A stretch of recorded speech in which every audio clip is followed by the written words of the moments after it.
Okay, so the second ODI is upon us. India versus New Zealand in Rajkot, and the toss has taken place with India not winning it.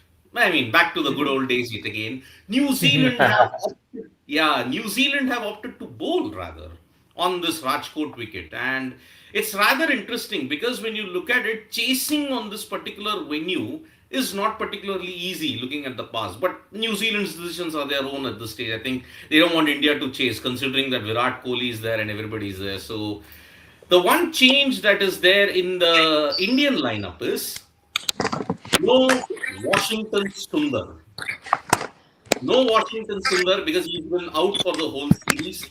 And in comes Nitish Reddy at this stage. So that is the change that we're looking at. The rest of the team, when you have to look at what are the changes, basically there is nothing. Okay, you've got the same team that played in Rajkot in Baroda, barring Sundar. So it's Gill, Rohit, Virat, Shreyas, KL, Ravindra Jadeja, Nitish Reddy, Harshit Rana, Kuldeep Yadav, Mohammad Siraj, Prasidh Krishna. Still no Yashasvi Jaiswal, still no Arshdeep Singh that can fit in into the playing 11. But guys, the decision for New Zealand to bowl, I thought rather as the wicket becomes difficult in Rajkot, you rather bat first. But then you're wanting to I bowl. What mean, is it? yeah, I get your points that for two reasons. One is, of course, the fact that, as you mentioned, historically, this hasn't been much of a chasing venue. The other is that one of the key reasons you want to be chasing in India at this time of the year is dew. Rajkot doesn't usually get much dew, so dew is not going to be as much of a factor here. And this is a belter of a track. I don't think it will change that much. Basis what we're reading of the pitch report, it's one of those tracks that's obviously good for batting. We know Rajkot has that history. And obviously, the other thing is the square boundaries are on the smaller side, 65 meters. In today's day and age, that's not a big boundary. So I'm a little surprised that they chose to bowl first and chase. But I think nowadays with white ball cricket, the trend usually is that we'd rather know what it is that we're chasing. And so I think that's what they've gone for. Yeah, strange I do one. see one reason, though. Again, that's not to suggest that I'm not taken by surprise with New Zealand's decision to have a crack with the bowl first. Of course, that's the surprising bit. But why it doesn't, seem too outlandish or or an erroneous decision per se, is perhaps because they may have taken away what we saw in the Vadodara match. See, again, it's the same belt. You're seeing pleasant temperatures. You will not see a lot of dew as well. I think the fact that in the school conditions, the wicket. I was just looking at some of the comments made by the players. The wicket just did quicken a bit. I think because you're expecting something similar to happen, that the wicket quickens a bit in the second innings. Perhaps that's the only reason why New Zealand are looking at chasing in this one. I don't see any other reason. If I was just to look around and search for a reason, this is the only reason that I see why New Zealand made the decision at the toss to go have a bowl first. Yeah, I mean, see, when you look at Rajkot in the last couple of games, it's not been a happy venue for India. Let's make one thing very clear here. When you look at the venue dynamics, you lost to South Africa, you lost to England, you lost to Australia, but then you also won against Australia in 2020. So technically, when you look at it, it is not been a very happy hunting ground for India at this stage. But at this point in time, the one change, we'll now focus on this one change that is there in the Indian side. Nitish Reddy in place of Washington Sundar. And that means now you've got Harshit Rana, you've got Prasidh Krishna, you've got Mohammad Siraj, you've got Nitish Reddy as your four pacers, and you've gotten a Kuldeep and a Jadeja. So six bowling options, but you've got two pace bowling all rounders. I mean, why do I say pace bowling all rounder? Because in the press conference in Baroda, Harshit Rana did say that I've been groomed as an all rounder. So that's why Harshit Rana and Nitish Reddy are your two pace bowling all rounders. But I mean, it follows a similar template, right? If you see how it is that it goes in T20s as well, usually when you have Hardik, the second pace bowling all-rounder, if you have to use that term, is Shivam Dube. So you do go with three all-rounders in your team if you include the one spin bowling all-rounder, who in the case of ODIs is Jadeja, which means you have three pure bowling options. So in this case, Kuldeep, Prasidh, and of course Siraj. So those are your three pace bowling options. I think this is very much the Gautam Gambhir era kind of white ball team that you can expect. And the fact that Harshit is, as he's confirmed, being groomed as an all-rounder can be seen in the fact that even though he's listed at number 8, there have been matches where we've seen him come up to bat as high as even sometimes 7, 6 type. So we do know that the team sees him as an all-rounder. He got some useful runs in the last game.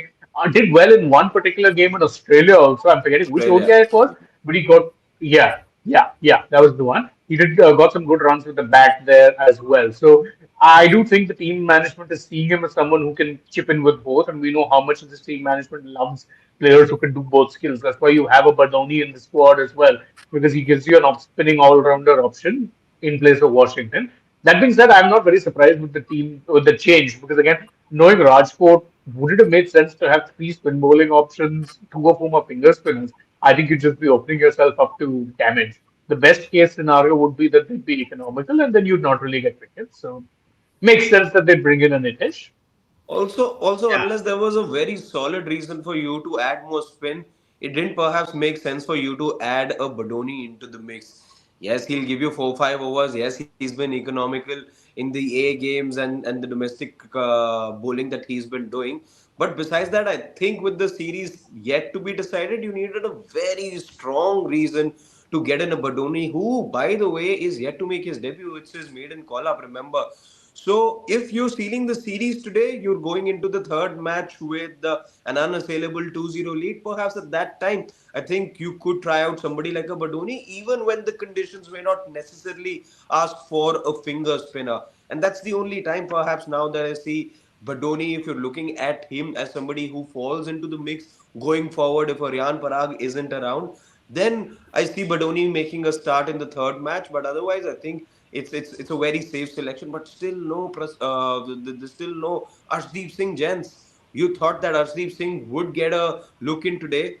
I'm wondering if the team management's just preserving him a way too much, a lot more for the T20 World Cup. Then perhaps, yes, of course, you will see him a lot more in action in the five T20Is which India will be playing. But at some point, come on, let's be honest, you want Arshdeep Singh to be there. He shows signs of being somebody you can rely on in the future across formats. So yeah, Arshdeep Singh still has to wait for a place in the 11. I think But it what might also tells you just how good the depth is. I mean, Is this who do you make sit up then? Prasid has been doing well. And yeah. just a question to you guys? I think because I saw Shane disappear there for a couple of seconds, I also got that notification. Are we all sort of facing internet issue, or it's just with me or with you guys as well? I think it's just Nah, you, mine brother. seems fine. Mine's Yeah. also. Okay, I Yeah. saw Shane thing. Yeah, it's Shane's probably bit for over you there. because mine I've been having no buffering. Anyway, the Okay, point I was trying to make is go ahead. that Hmm. yeah, the point I was making is that with the Indian team right now, there's so much depth that again, Prasidh and Siraj, I would argue Siraj is someone who can be feeling unlucky that he's not on the scheme of things in T20s also. Was part of the T20 World Cup winning side in 2024. 2 years, not that much has changed. I know he's not a good death bowler. That's never really been his strength. But he's a fairly capable bowler, and the fact that he's not there is just an indication of the strength of the side right now. It's impossible, and he may not even be playing ODIs once Bumrah starts playing ODIs. Once ODIs becomes the main format, so it really is crazy. That's just the strength of depth that the team has right now. And I think with Arshdeep, his turn will come in the next game if they can seal today's game. Seal the series, they'll have no problem making wholesale changes. But I think, Harshit, to your point, I think they're looking to keep him fit for T20s because they're his first choice. They're his first Because choice. it's wild chain, yeah. That's the only one logic you and I can think of right now. But it's sort of counterintuitive as well. I'll tell you why. You're playing him in the third match, and then your T20I Hmm. series begins just a couple of days after that. I'm just saying, if you're looking at workload, play him in the middle of the series. As you Yeah, give him today's game would be larger, better then. exactly, you give him more time for the body to recover.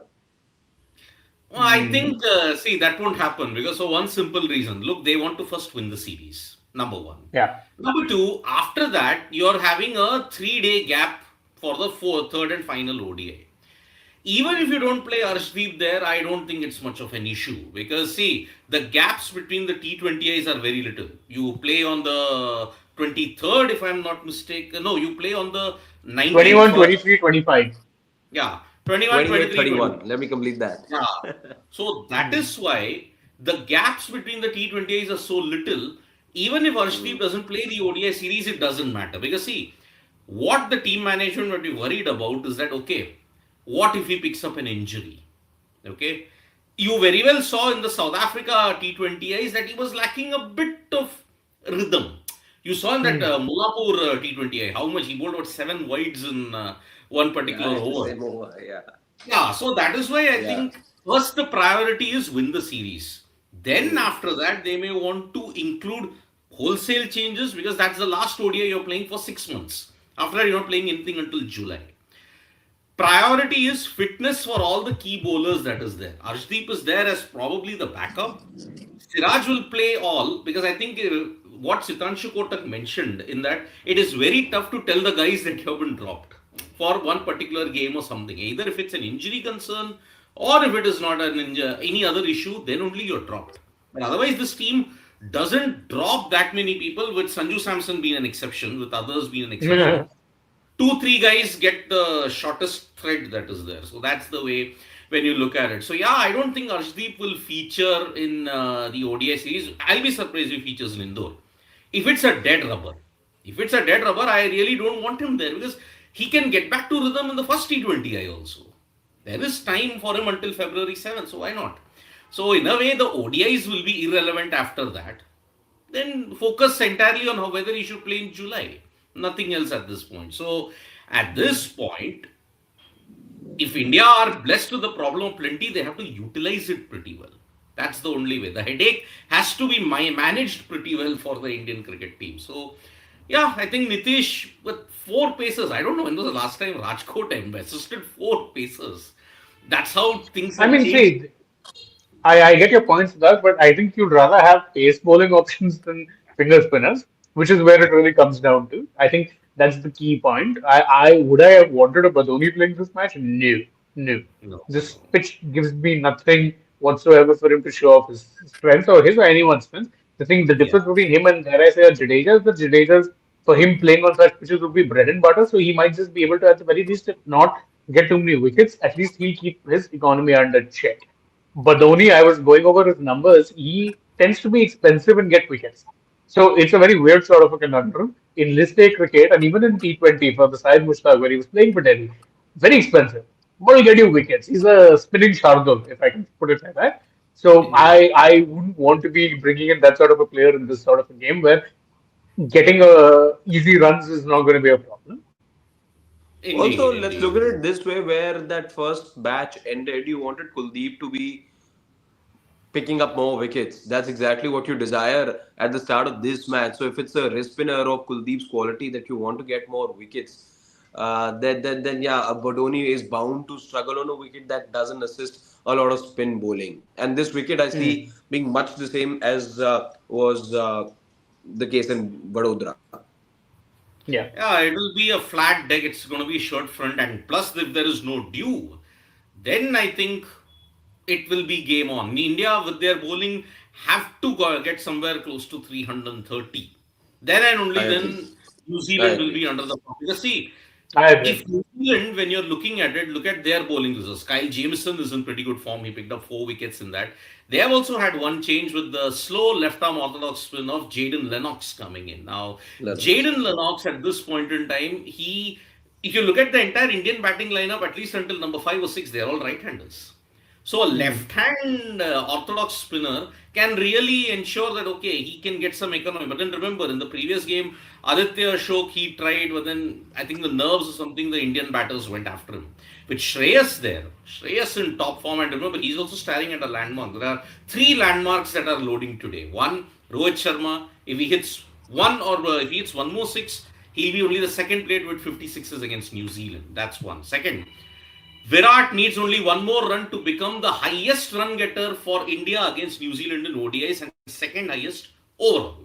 Only Ricky Ponting is ahead of him when it comes to ODIs against New Zealand. And third, if Shreyas Iyer gets about 45 plus runs, I think it's 45, he becomes the fastest to 3,000 runs in ODIs.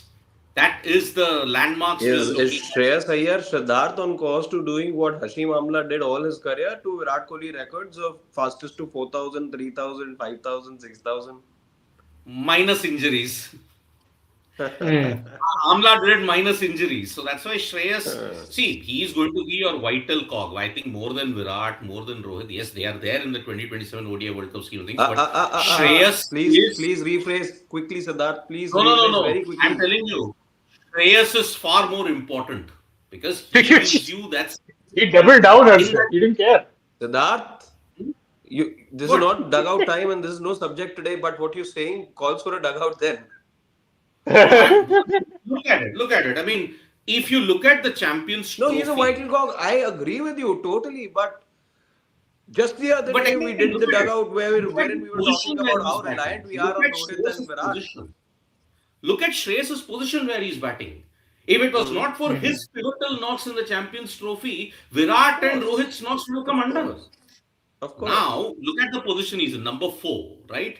Hmm. He has to shore up the lower middle order, he has to shore up the top order also, in case if there is a failure. And if you look at his record against New Zealand in particular, last 8 or 9 ODIs, he's never been dismissed for single figures. And even, yes, 93 by Virat Kohli in Baroda was great. But look at that knock that went under the radar. When he hit that 45, India were well within contention. Because he fell quickly, the rest of the batting order had to face that pressure. 3 wickets fell for 6 runs in 2 overs. So, yes, Virat and Rohit are definitely there in the scheme of things. They will be there. They are there. But important for them is that number 4. Let's make one thing very clear here. You need Shreyas Iyer more. Because if he's not there, you will have, okay, top 3 don't fire, the I'm rest will collapse. It I'm happened. I'm saving my answers. I'm saving my answers for a later time. Yeah, for when we're all in the studio. Yeah, let's keep it for then. Yeah. Let's see Yeah. what it is our family members have to say. We've been going on for the break. Let's see what Yeah. it is that they have to say. So there We've is this got one thing Chirag Chirag Patel. Patel is saying. So Jasprit Varun should not play in T20 against New Zealand. No need to expose them, especially Varun. There'll be warm-up game each. Put your views. I mean, no, I think I want them playing. I want them Yeah. playing.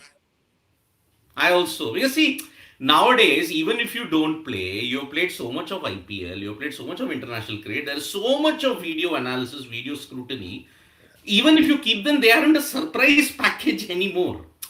Bumrah and Exactly. Varun are no longer surprise packages. So that is why there'll be so much video scrutiny even if they don't play, even when they play. So it's better you play, get them into rhythm, identify what are the flaws. Supposing Bumrah doesn't do well in 3-4 games in the death, then you realize, oh, there is a death overs issue, so there can be a So you plan can B. maybe plug Arshdeep in there as well, sort of a thing. Yeah. So this games makes you identify what are your weaknesses and you want to prepare for it. What if you suddenly throw Varun and Jasprit in the T20 World Cup and they don't fire for 4 or 5 games then? Then you'll be wondering, oh, they Hmm. should have played the T20s against New Zealand then. So better Correct. play, but you also have a risk that if they get injured, sorry, then it can't be upon all the others. You have to play whatever opportunities you get at this stage. So, Yeah, yeah, I yeah, agree. yeah. Then let's just say one more thing. Priyanshu is like saying, for me, more than individual, the partnership of Virat Shreyas is important because to stop Shreyas, team bowl space, which helps Virat. To stop Virat, team bowl spin, that helps Iyer. Well, I mean, when Iyer was presented with spin, I remember the commentator saying it was like presenting a red rag to a bull. So that is why. Hmm. But more so, I would say in South Africa, Virat's thing will be far more important because if it's pace, Shreyas does have a bit of a problem. But Hmm. then it's fine. South Africa won't offer you that many spin friendly conditions. Yes, it's flattened out in white That's ball right. cricket, but it won't present you spin friendly conditions. So, yeah, Virat, Shreyas, they need. Virat needs Shreyas, Shreyas needs Virat. Yes, I do agree with that particular thing. The team needs each other in order to win a World Cup by this sense. And freaking awesome is like saying, but they need some game time at the T20 World Cup. That's what we are saying. That yes, play them. What is the harm? So And you have to last play them. question, yeah. Priyanshu saying, guys, will law of averages catch up with Virat today? I think Rohit Sharma shows loading. Hmm. Very interesting. Yes, that in Baroda he fell by 7 runs. Today He's had 7 knocks: 74, 135, 102, 65, 131, 77, 93. 7 knocks. Hmm. 5 How do consecutive you 50. memorize these things, yeah? I have no idea. What do you Yeah, do at like night? what we don't we all follow the game that Are interestingly? you Don't we follow what it with just passion? cramming numbers even before, even after you get back home? No, I just remember because I follow the game far more intensely. That's the thing. Oh, So Hmm. yeah, but I think both will fire today. I Could don't think it be. is a pure row show. I think it's a Roko show.